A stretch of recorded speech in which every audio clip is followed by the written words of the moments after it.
أعوذ بالله من الشيطان الرجيم. بسم الله الرحمن الرحيم. يا رب لك الحمد كما ينبغي لجلال وجهك وعظيم سلطانك. اللهم صل على سيدنا محمد النبي الأمي وعلى آله وصحبه وسلم تسليما. اللهم إني أعوذ بك من علم لا ينفع، ومن نفس لا تشبع، ومن قلب لا يخشع، ومن دعاء لا يسمع. Assalamu alaikum wa rahmatullahi wa barakatuhu. In the Sirah, we started on the Battle of Hunain. So, after Fath Makkah, the conquest of Makkah, the next expedition was Hunain. Title: I am the messenger, no lie. The Banu Thaqif were well acquainted with the plains of Hunain, and they planned according to their unique insight. They stationed a small contingent of the Hawazin at the end of a valley that the Muslims must cross, and they awaited the Muslim attack. However, they stationed several archers throughout the hidden crevices to the left and right, perfectly situated to ambush an oncoming army. The Muslims were lured into the valley, and the small contingent of the Hawazin fled, encouraging more Muslims into the valley. Once all the Muslims adventurously boxed themselves inside, the archers let loose a flurry from above, followed by a devastating blow of a cascading 20,000 strong army. The Muslim army fell into disarray, and the thousands of fighters began to flee in all directions. Utter chaos ensued, and the entire army began to capitulate. The turmoil was compounded by by a number of factors. First, the Muslims were taken aback as the attack was completely unexpected. Second, the new Muslims within the army had not been trained in the fortitude as the senior companions were. Third, the unique nature of an onslaught of arrow from above is particularly terrifying, as one cannot gauge the direction of attack, nor does one has the ability to anticipate them. The fourth, due to the sheer quantity of the Muslim army, the bulk of them did not have helmets, no armors, and were therefore defenseless. The Prophet ﷺ quickly assessed the situation, then stood up on his mount and began to call out, "Where are you going, O people? Come to me. I am the messenger of Allah. I am Muhammad ibn Abdullah." The Prophet ﷺ was then with the senior companions, so he turned to Al Abbas radiallahu anh, who was famous for his loud voice, and said, "O uncle, call out to so and so." The Prophet ﷺ then began listing specific groups and names. Call out to the people of divine acceptance, meaning Hudaybiyah. Call out to the people of Badr. Call out to the Ansar. The Prophet ﷺ then began listing specific sub-tribes. Call out to Banu Sulaim. Call out to so and so. As each tribe was called by the name, it was as if they awoke with us. They awoke from a slumber. They all began rushing to the Prophet ﷺ, yelling, "Here I am, O Messenger of Allah, here I am." The Prophet ﷺ continued to yell out, "I am the messenger, no lie. I am the son of Abdul Muttalib."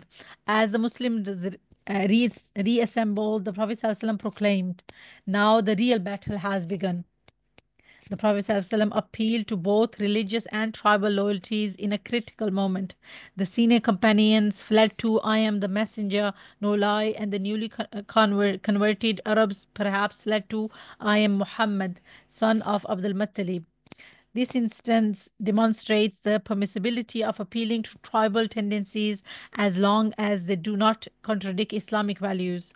Alongside the Prophet ﷺ was his cousin Abu Sufyan ibn al-Harith ibn al-Muttalib. The Prophet ﷺ looked to his side and asked, "Who is this?" And Abu Sufyan responded, "I am the son of your mother," meaning close relative. After a decade of opposing the Prophet ﷺ, Abu Sufyan vindicated himself and proved his sincere conversion to Islam, as he remained and called the Quraysh back while others fled. The Banu Thaqif and Hawazin over relied on their initial plan, and when the Muslims withstood their onslaught and fought back, the pagans panicked and fled. The Prophet ﷺ instructed the companions to pursue them as far as they could down every valley, so they could not regroup and attack. This vital instruction prevented the pagans from recuperating, forcing them to disperse. The Prophet ﷺ then sent dozens of small contingents in each direction to conquer each sub-tribe and ensure a comprehensive victory. In the aftermath of the battle, the Prophet ﷺ was upset at the sight of a dead woman on the battlefield. He asked, "It was not right for her to have been killed. Who did this?" The companions informed him that it was Khalid ibn al-Walid, to which the Prophet ﷺ said, "Intercept Khalid and instruct him that he is not to kill any woman, children, or servants." As explained throughout the Sirah, the notion of civilians did not exist, civilian combatants did not exist in 7th century Arabia. Every male of fighting age was considered a combatant unless specified otherwise. Furthermore, in times of battle, there was no concept of protected status, regardless of age or gender. Here, the Prophet ﷺ was codifying the underlying rules of warfare. No civilians may be harmed. The Siege of Taif. Some historians consider the Siege of Taif to be a separate battle to the Battle of Hunain, as it was a distinct event that occurred at the fortress of Taif. However, many historians refer to them both in the same chapter as one occurred immediately after the other. As soon as the Muslims were victorious at Hunain, they marched straight to Taif. When the pagans dispersed and fled, the Bani Thaqif fled to their fortress in Taif. Unlike the fortress of Medina, Taif was located on a luscious mountainous plateau surrounded by beautiful greenery and plentiful vegetation.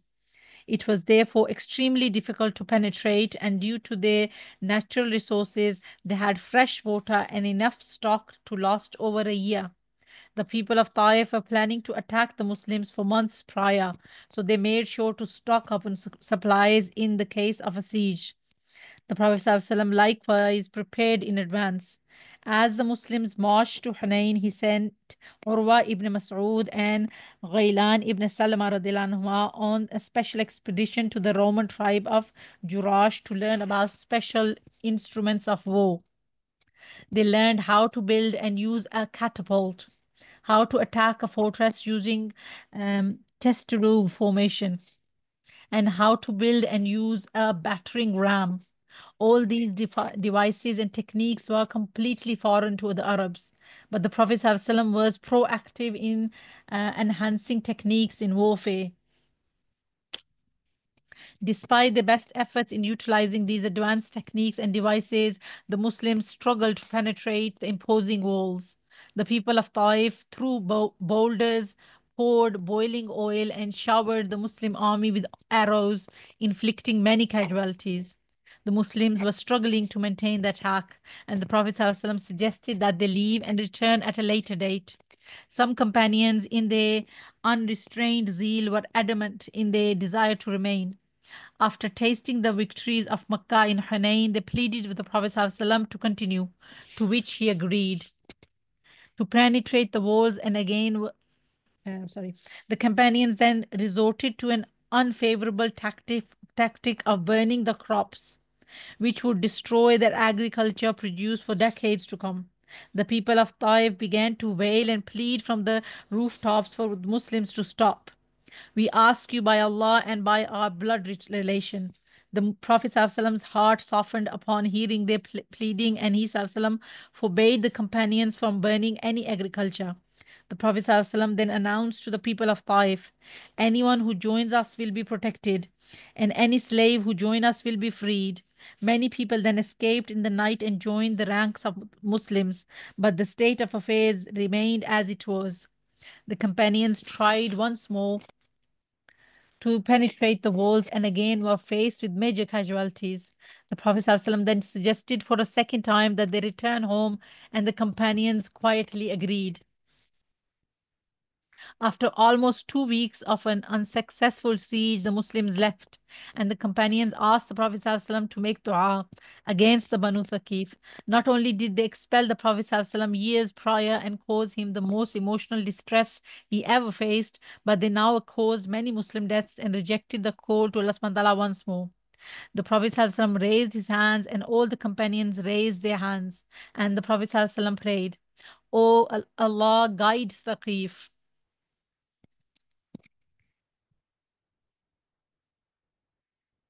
O Allah, bring the people of Thaqif to us. The Prophet ﷺ prayed for them when they brutally expelled him. And now he prayed for them again as his priority was always their guidance. The unsuccessful siege of Taif demonstrates the limitations of this world. Even the Messenger of Allah subhanahu wa ta'ala sallam, could not guarantee automatic victory at every stage. Allah subhanahu wa ta'ala could have easily handed the Prophet sallam, another victory following Makkah and Hunain, but the siege of Taif provides the believers with an invaluable lesson in patience and acceptance. Victory and loss do not necessarily represent Allah subhanahu wa ta'ala's pleasure or anger. Rather, victories and losses are both tests from Allah subhanahu wa ta'ala. The former tests one's gratitude and ego, and the latter tests one's patience and acceptance. Above all, the believer's trust is in Allah subhanahu wa ta'ala, not in their own actions. Unprecedented spoils. The Battle of Hunain produced the most spoils of war in the history of Zira, for exceeding the spoils gained in Khaybar. The young chieftain's bold move of bringing everyone's property onto the battlefield proved to be a fatal error, and the old warrior's stern warning was justified. It is estimated that 6,000 prisoners of war were captured, as well as over 24,000 camels and 40,000 goats. These figures equate to tens of millions of dollars in modern day currency, riches that the companions could never previously fathom. As the prisoners of war were being taken, a lady began to yell, "What do you think you are doing with me? Don't you know that I am the sister of your own companion?" The companions were taken aback as she explained that she was Prophet ﷺ's milk sister, Shayma, Halima's daughter. The Prophet ﷺ called her over and asked how he could be sure that she was Shayma, as he had not seen her for 56 years. Shayma responded, "I still have the mark on my back from when you bit me." Subhanallah. The Prophet ﷺ laughed and realized it was indeed Shayma. He ﷺ freed her and gave her two options: remain with the Muslims and be treated with honor and love, or return to your people with gifts. Shema opted to take the gifts and return to her people, and it is not clear whether or not she accepted Islam. The Prophet ﷺ waited for almost a month before distributing the spoils of war, because if the Hawazin returned and accepted Islam, he would return it all to them as he did with previous tribes such as Banu Mustaliq. The Prophet ﷺ never questioned their intention while doing so, as the priority was the communal blessing of Islam. Even if some of them were insincere in their faith, the sincere amongst them would be Muslim, including their own offsprings. Moreover, as evidence throughout the Sirah, even many of those who convert with ulterior motives develop a sincere love for Islam over time. The Hawazin did not arrive in time, so the Prophet ﷺ began distributing the spoils of war. Every warrior received their share according to Sharia, but the commander chooses how to allocate the surplus. In this instance, the Prophet ﷺ chose to gift certain people and tribes with amounts of wealth. The Prophet ﷺ gave Abu Sufyan 100 camels. He gave Safwan ibn Umayyah, yet to embrace Islam, 100 camels. He gave Uwayna ibn Hisn, the uncouth leader of the Ghafan, 100 camels. He gave Al-Aqra ibn Habis, a leader from the Banu Tamim, 100 camels. The Prophet ﷺ continued to give senior noblemen such as Abu Jahl's brother Al Harith ibn Hisham and Abu Sufyan's son Muawiyah. While they did not have the strongest iman, they had the most to gain from the Prophet ﷺ's magnanimity. These tribes were of the last to convert, and the Prophet ﷺ allocate extra reward for them as a tactical maneuver to soften their hearts. The only group left without receiving anything from these surplus riches was the Ansar. Some of the young members of the Ansar, in their humanness, felt disheartened after doing so much more and receiving so much less. One muttered, "When there is war, we are told to come. but when there is war booty, we are nowhere to be found. Another even remarked, May Allah forgive the Messenger of Allah. He gives to the Quraysh and leaves us while our swords are still dripping with their blood. The youngsters continued to murmur until Sa'ad ibn Ubadah radiallahu anh realized that he must inform the Prophet ﷺ. Saad politely expressed the growing sentiment, and the Prophet ﷺ asked whether Saad agreed. Saad replied coyly, O Messenger of Allah, I am one of my people. Saad empathized with the youngsters, but his resolute iman and love for the Prophet ﷺ did not allow him to voice his own complaints. The Prophet ﷺ then called a private meeting with the Ansar and instructed that no one other than the Ansar could attend. He began asking them, O Ansar, did I not leave my people for you? Did I not chose you above all people? He continued to praise them, saying, Were it not for the Hijrah, I would have been an Ansari. And if the Ansar went in one direction and all of mankind went in another direction, I will go with the Ansar. He made dua for them. O Allah, forgive the Ansar and the sons of the Ansar. Isa said, I give to some people because of fear for their greed and desires. And I do not give to others because I trust that what Allah subhanahu wa ta'ala has given them in their hearts is more than what I can give them. The Prophet ﷺ then asked the most beautiful question. O Ansar, are you not happy that these people go back with sheep and money, and you go back with the Prophet?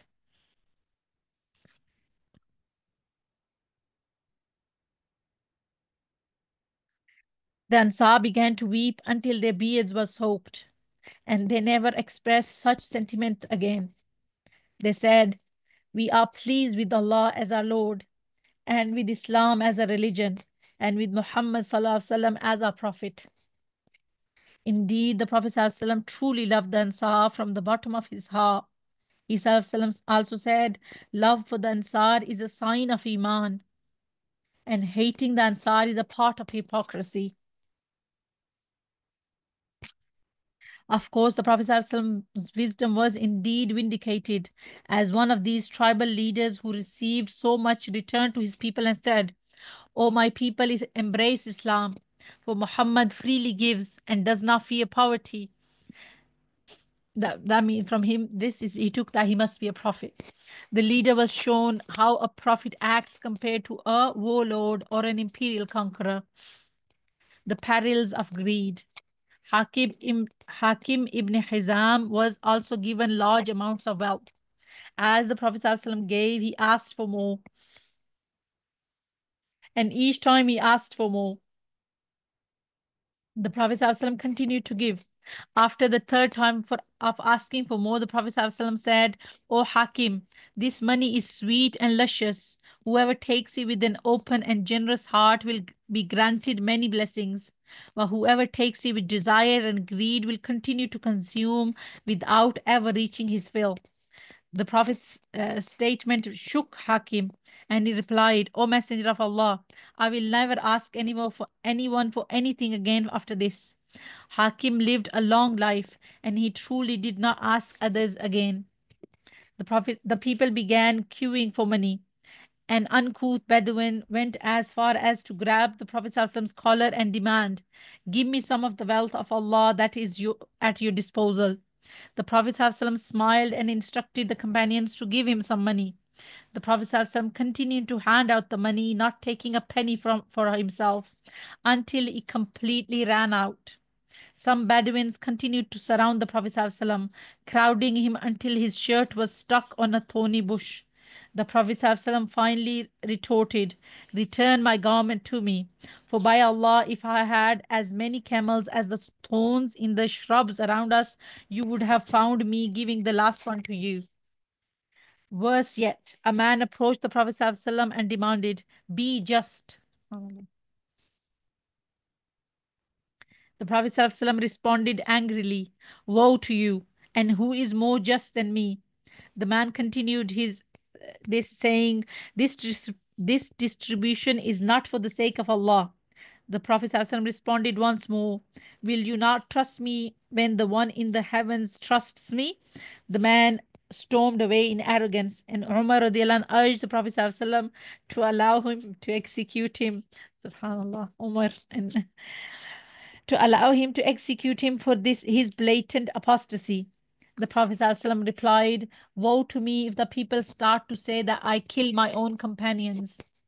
The Prophet ﷺ then uttered the famous premonition, from his ilk will come a group of people who will recite the Quran, but their recitation will not pass their throat, and they will leave Islam just as an arrow leaves its bow.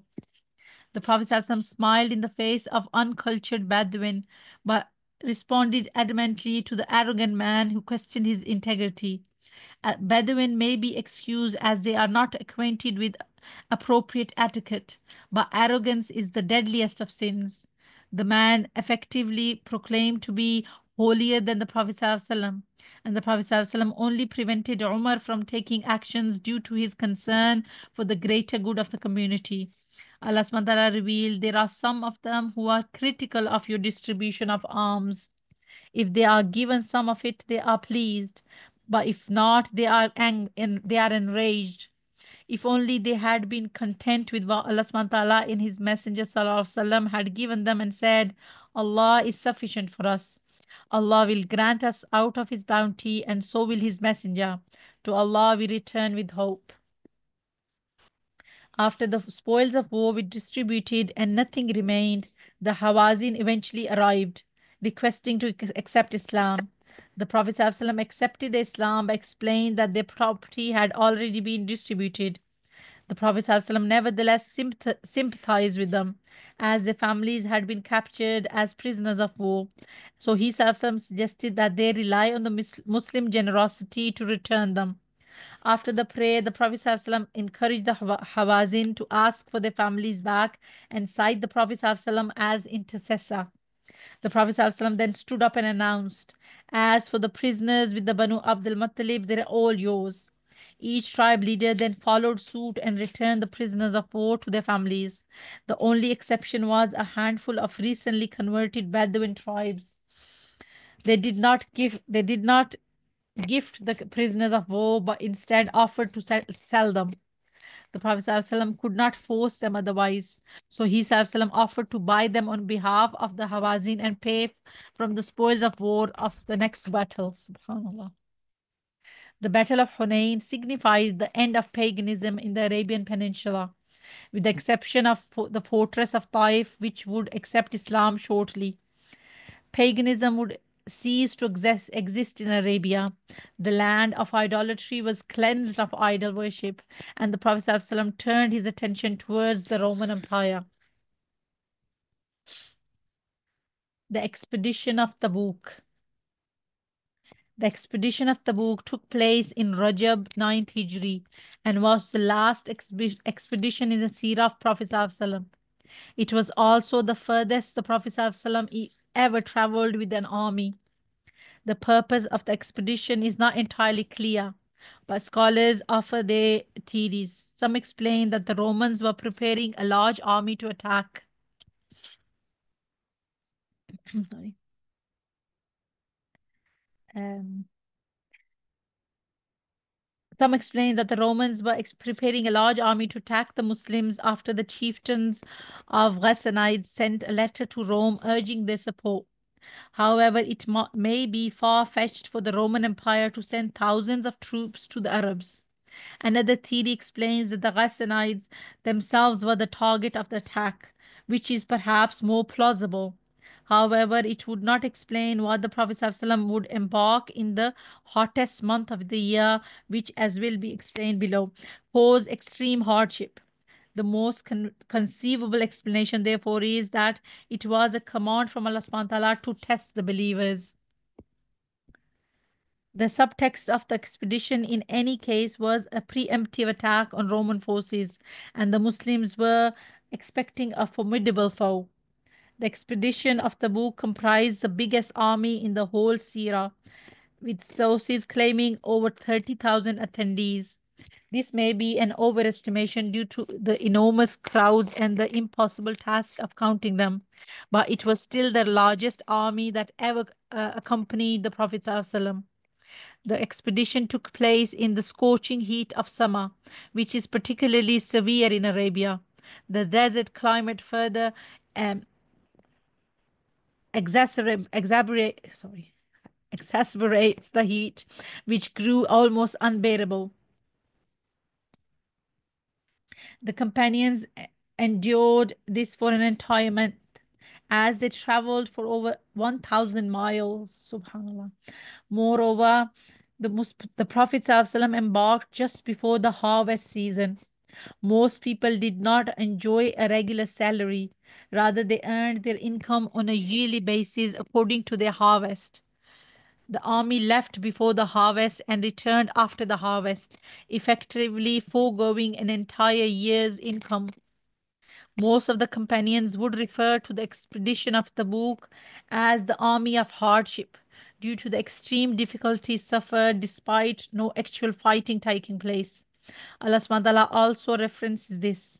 Allah has certainly turned in mercy to the Prophet as well as the immigrants and the helpers who stood by him in the time of hardship. After the hearts of a group of them had almost faltered, he then accepted their repentance. Surely he is ever gracious and most merciful to them. Due to the unprecedented number of attendees, coupled with the blistering heat, the companions ran out of both food and water.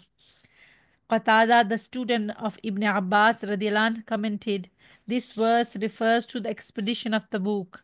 They left towards Syria in the blazing summer and were tested severely, so much so that it is mentioned that two or more people rationed over date per day. So one date per day between 2 to 3 people. SubhanAllah. They would split that date amongst themselves and then suck on that date pits. Ibn Abbas radiallahu anhu once asked Umar ibn al-Khattab radiallahu anhu about the army of hardships, to which Umar said, we left with the Prophet ﷺ to Tabuk in extremely hot weather, and we were so thirsty that we thought our throats would collapse. People went out in search for water but returned even more tired and thirsty. Some people sacrificed the camels in order to squeeze water out of the camel.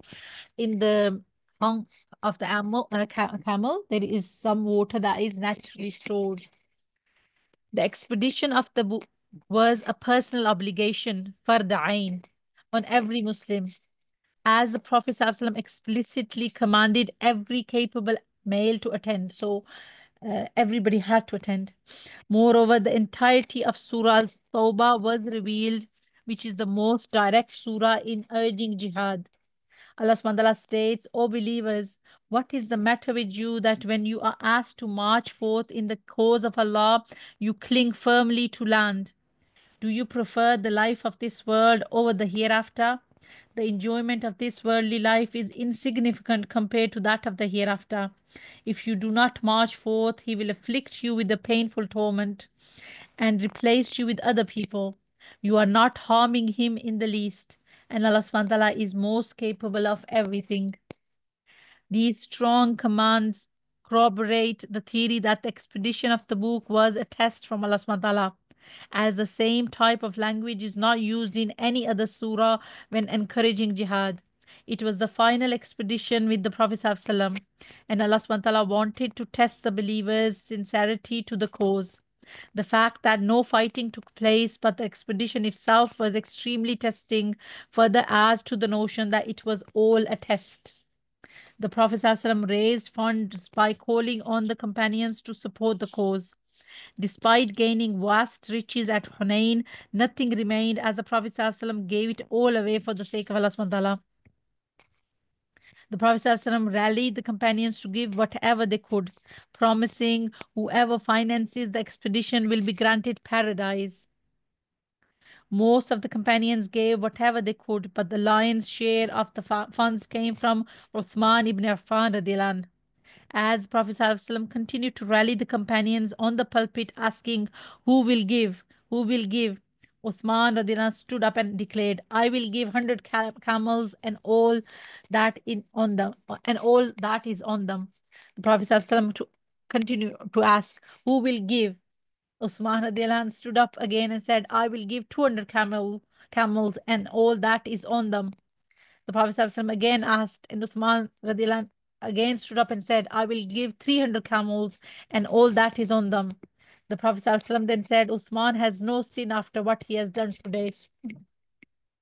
Uthman's radiallahu anhu's trade caravan had just returned from Syria, and he gave it all for the sake of Allah subhanahu wa ta'ala.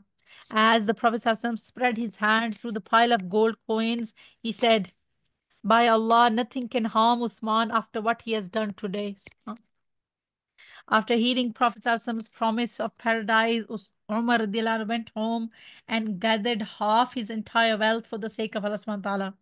The Prophet ﷺ asked, O Umar, what did you leave for your family? Umar replied that he left an equal amount for them. Abu Bakr then radiallahu anh then arrived with the entirety of his wealth. The Prophet ﷺ asked, O Abu Bakr, what did you leave for your family? Abu Bakr radiallahu anh replied resiliently, I left them Allah subhanahu wa ta'ala in his messenger sallallahu. Umar radiallahu anh then professed, I will never compete with you again. The hypocrites accused those who gave in abundance of showing off, and they mocked those who gave small amounts. Meanwhile, they gave nothing themselves. A poor man did not have a single possession to donate.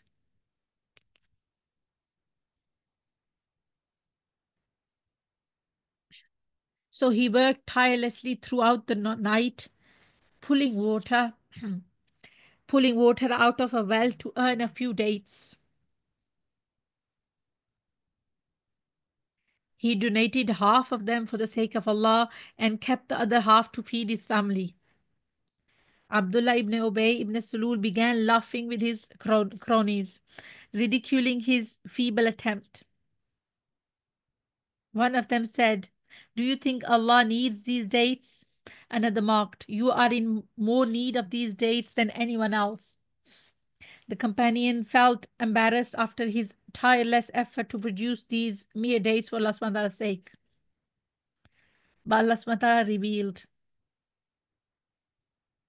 there are those who slander the believers for donating freely and mock others for giving only the little they can afford. Allah will throw the mockery back at them, and they will suffer a painful punishment. The hypocrites also gave pitiful excuses not to attend the expedition both before and after. The Prophet ﷺ asked Al-Jad ibn Qais, a notable hypocrite and friend of Abdullah ibn Ubay, why he was not attending, to which he said, O Messenger of Allah, can you not excuse me? By Allah, my people know that I have a weakness for women, and I am afraid that if I see Roman women, that I would not be able to control myself. Allah subhanahu wa ta'ala revealed, there are some of them who say, exempt me and do not expose me to temptation. They have already fallen into temptation, and hell will surely engulf the disbelievers. Allah subhanahu wa ta'ala further revealed, those, meaning hypocrites, who remained behind rejoiced for doing so in defiance of the Messenger of Allah, and hated the prospect of striving with their wealth and their lives in the cause of Allah. They said, do not march forth in the heat. Say, the fire of hell is far hotter. If only they could comprehend. So let them laugh a little. They will weep much as a reward for what they have committed. And had the gain been within reach and the journey shorter, they would have followed you. But the distance seemed too long for them, and they will swear by Allah subhanahu wa ta'ala, had we been able, we would have certainly joined you. They are ruining themselves, and Allah subhanahu wa ta'ala knows that they are surely lying. In contrast, a small group of companions were termed the criers because they were so grieved at not being able to afford a camel to join the Prophet ﷺ. On the day after departure, the Prophet ﷺ announced, regrettably, I have no mounts to give you. They were distraught. Allah subhanahu wa ta'ala referred them, nor is there any blame on those who came to you for mounts. Then when you said, I can find no mounts for you, they left with eyes overflowing with tears out of grief that they had nothing to contribute. The criers are the criers are perfectly juxtaposed with the hypocrites. One group is obliged to attend but makes woeful excuses, while the other is excused but cries in regret.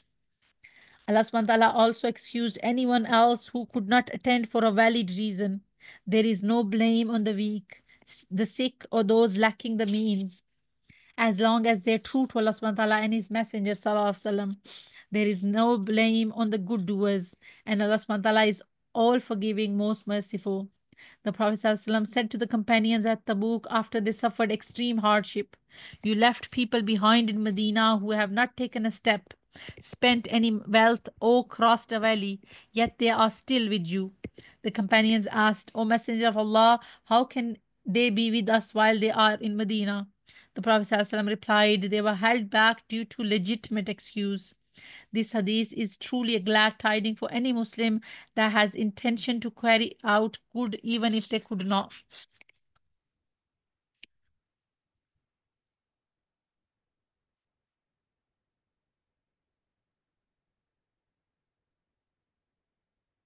The next one is the story of Sa'ad ibn Malik radiallahu anhu. And it's a long story.